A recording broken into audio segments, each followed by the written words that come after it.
In this video, we will explore Dentine Structure. What's Dentinogenesis? Odontoblast Differentiation. The Dentine Matrix Composition. Maturation of Dentine Matrix. Mineralization of the Dentine Matrix. Dentine Structure.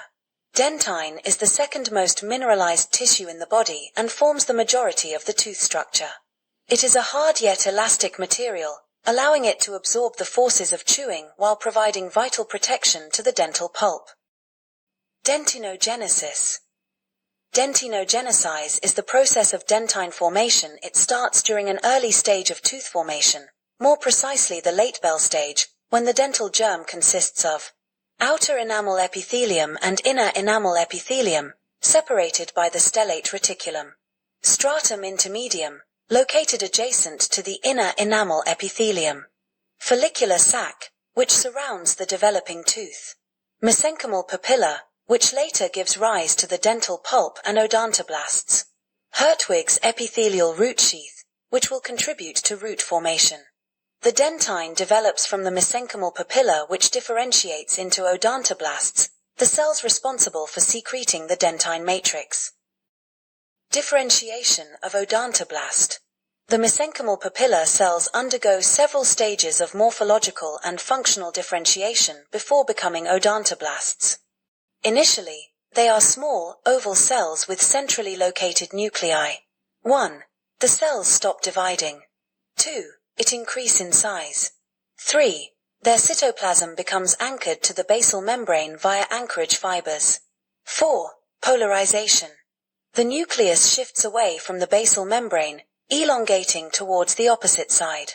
Organelles such as rough endoplasmic reticulum and the Golgi take a supranuclear position. 5. Its developers of a primary cilium near the nucleus. 6. The cytoplasmic elements such as the filaments position themselves on the side anchored to the basal membrane. 7. The quantity of RER, mitochondria, and the Golgi apparatus increases to support protein synthesis and secretion. 9. The cell body elongates, reaching approximately 50 micrometers in length. 10. The cell projects a structure known as the odontoblastic process, which remains anchored to the basal membrane. By that, the odontoblast becomes a mature, specialized cell fully capable of secreting and mineralizing dentine. The Dentine Matrix Composition. The Dentine matrix is primarily composed of type 1 collagen, which provides the structural framework. In smaller quantities, it includes non-collagenous glycoproteins that play roles in the regulation of mineralization.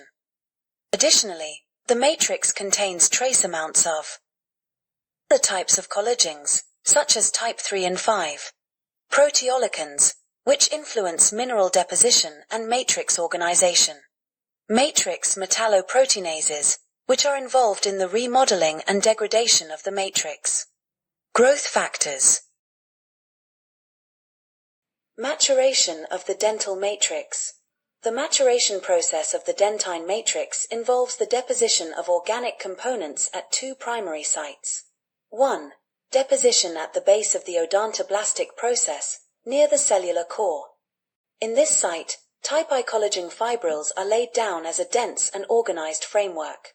This scaffold ensures alignment and strength while providing a foundation for subsequent mineral deposition. 2. Deposition at the edge of the odontoblastic process. Glycoproteins that regulate mineralization are primarily deposited at this site. These glycoproteins play a critical role in controlling the growth and mineralization of the matrix.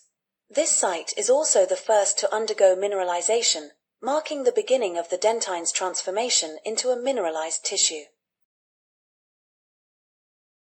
Mineralization of the dental matrix. The mineralization process of the dentine matrix begins shortly after its organic components are laid down. This process involves the deposition of hydroxyapatite crystals within the collagen fibrils and the surrounding matrix. These crystals are primarily composed of calcium and phosphate ions. However, the hydroxyl groups in hydroxyapatite are not entirely pure. Some are replaced by carbonate, forming carbonated hydroxyapatite crystals, which are characteristic of dentine. There are two main mechanisms of mineralization in dentine, each with its distinct characteristics. Quick globular mineralization. Calcium and phosphate ions precipitate rapidly, forming small spherical areas of mineralized dentine called calcospherytes. These calcospherytes grow and eventually fuse together, creating a strong yet slightly irregular structure. Linear mineralization. This process is much slower and steadier. Minerals are deposited gradually, layer by layer, creating uniform and continuous layers of mineralized dentine. Together, these mechanisms ensure that dentine is both strong and adaptable, capable of absorbing chewing forces while protecting the pulp inside the tooth. If you found this video helpful, don't forget to give it a thumbs up and subscribe for more educational content. Let me know in the comments if you have any questions or suggestions for topics you'd like me to cover next.